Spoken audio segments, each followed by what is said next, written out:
Sir partnership అగ్రిమెంట్లో ఒక partner ఆ అగ్రిమెంట్లో ఉన్న అన్ని కూడా ఉల్లంఘిస్తే నెక్స్ట్ పార్ట్నర్ ఎలాంటి యాక్షన్స్ తీసుకోవచ్చు?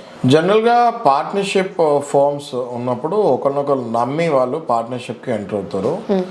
కానీ ఎప్పుడైనా ఈ పార్ట్నర్కి హెల్త్ ఇష్యూస్ వచ్చినప్పుడు, లేకపోతే ఆయన ఏదో అనివార్య పరిస్థితుల్లో కొన్నాళ్ళు out of the business, maybe out of station ఏదో వెళ్తాంలో, అప్పుడు ఇక్కడ ఎగ్జిస్టింగ్ పార్ట్నర్ ఒకవేళ ఏమైనా తికమకలు చేస్తే లెక్కల్లో ఖచ్చితంగా ఎవరైతే ఇంకో పార్ట్నర్ ఉన్నారో ఆ పార్ట్నరు ఈ పార్ట్నర్కి నోటీస్ పంపించచ్చు, లీగల్గా పంపించి నాకు గత 6 నెలలుగా జరిగిన బిజినెస్లో లెక్కలు కొంచెం డిఫరెన్సెస్ అనిపిస్తున్నాయి, దయచేసి ఒక ఆర్బిట్రేటర్ని పెట్టుకుందాం, మనం ఒక అడ్వకేట్ని ఒక ఆర్బిట్రేటర్ని పెట్టుకొని ఆయన దగ్గర కూర్చొని గత 6 నెలల లెక్కలు చూద్దాము, చూసి దాని తర్వాత మళ్ళీ మనం ప్రొసీడ్ అవుదాము అని ఒక నోటీస్ పంపించచ్చు.